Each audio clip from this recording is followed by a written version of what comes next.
Ada kondisi di mana seorang itu percaya bahwa masalah yang sedang dihadapinya disebabkan oleh orang lain. Dan parahnya, dia merasa masalah yang sedang terjadi itu sama sekali nggak berhubungan dengan tindakannya. Akhirnya seorang itu merasa nggak berdaya dan yakin dia adalah korban yang sebenarnya. Nah, kondisi atau sikap semacam itu disebut playing victim atau bermain korban. Dilansir dari laman Psikologi Today, play victim menggambarkan karakteristik individu yang karena merasa tidak nyaman dengan amarahnya sendiri, terjebak dalam orientasi yang menjadi korban terhadap kehidupan. Contoh sederhananya kayak gini. Ketika bertengkar karena suatu masalah yang sebenarnya orang ini tuh sadar itu karena kesalahannya, bukannya minta maaf kemudian berusaha memperbaiki untuk mencari solusinya. Tapi dia malah ngomong kayak gini, iya aku emang salah, aku emang gak pernah benar di matamu. Oke, aku emang salah, tapi ini karena kamu. Ini nggak adil, dan lain-lain sebagainya. Biasanya, sikap tersebut diiringi dengan berbagai hal negatif hingga dia yakin sudah menjadi korban. Dan tentu aja, kondisi seseorang yang suka melakukan playing victim akan membuat orang-orang di sekitarnya tidak nyaman, bahkan sampai merugikan orang lain.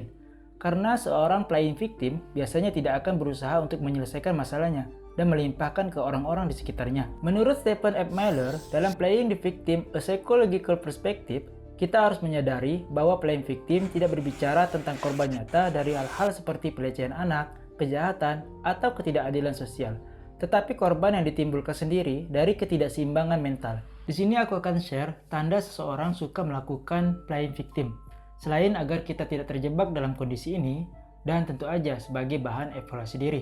Sebagaimana dikutip dari Headline, ciri yang pertama, menghindari tanggung jawab. Hal ini semacam lari dari kenyataan bahwa kegagalan dan masalah yang dialaminya itu disebabkan oleh orang lain.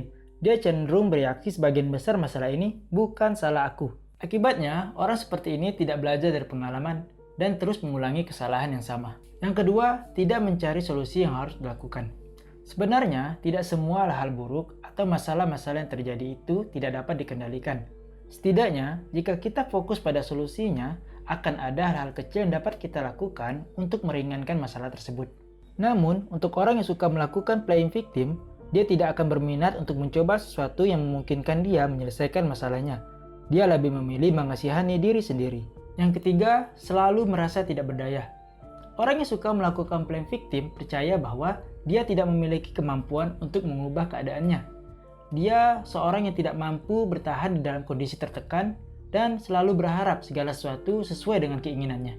Vicky Botnick, seorang terapis pernikahan dan keluarga berlisensi di Tarzana, California, mengatakan, penting untuk memperhatikan perbedaan antara tidak mau dan tidak mampu.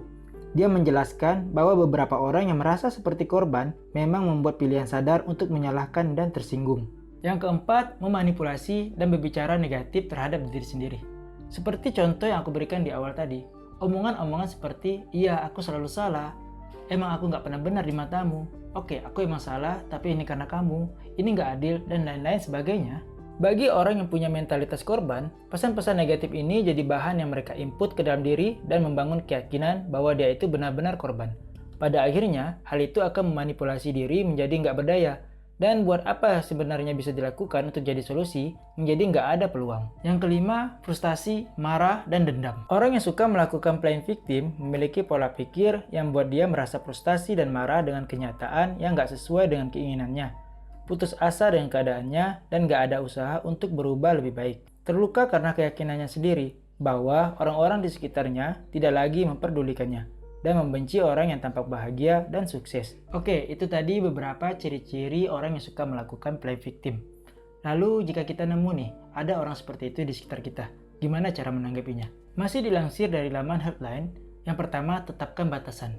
Menurut Botnick, berada di sekitar orang yang memiliki mentalitas korban membuat kita merasa seperti tertuduh atas apa yang terjadi dalam hidupnya.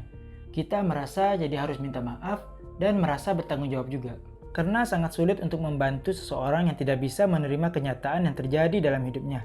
Jadi, Botnick menyarankan untuk membuat batasan jika orang tersebut tampak menghakimi dan menuduh kamu atau orang lain sebagai penyebab masalah yang menimpanya. Botnick mengatakan, lepaskan sebisa mungkin diri kamu dari sikap negatif mereka dan serahkan tanggung jawab kembali kepada mereka. Karena kamu tetap bisa memberikan rasa peduli dan perhatian kepada seseorang meskipun terkadang kamu harus mengambil jarak darinya.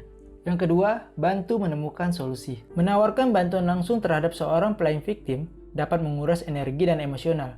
bahkan memperburuk keadaan karena dia bisa saja melepaskan tanggung jawab. Jadi sebaiknya bantu dia menemukan solusi untuk dirinya sendiri, seperti mengajaknya bicara tentang apa yang akan ia lakukan jika memiliki kemampuan untuk melakukan sesuatu, dan bantu dia menemukan cara-cara mencapai tujuan itu. Yang ketiga, mencoba memahami mengapa dia melakukan playing victim. Orang-orang yang memiliki kecenderungan mentalitas korban dapat dikarenakan perasaan putus asa, kekurangan dukungan, kekurangan percaya diri, atau sedang berjuang dengan depresi. Perasaan-perasaan seperti itu dapat meningkatkan tekanan emosional dan membuat mentalitas sebagai korban semakin sulit diatasi. Memiliki mentalitas korban bukanlah alasan untuk bersikap negatif terhadap orang-orang di sekitar kita.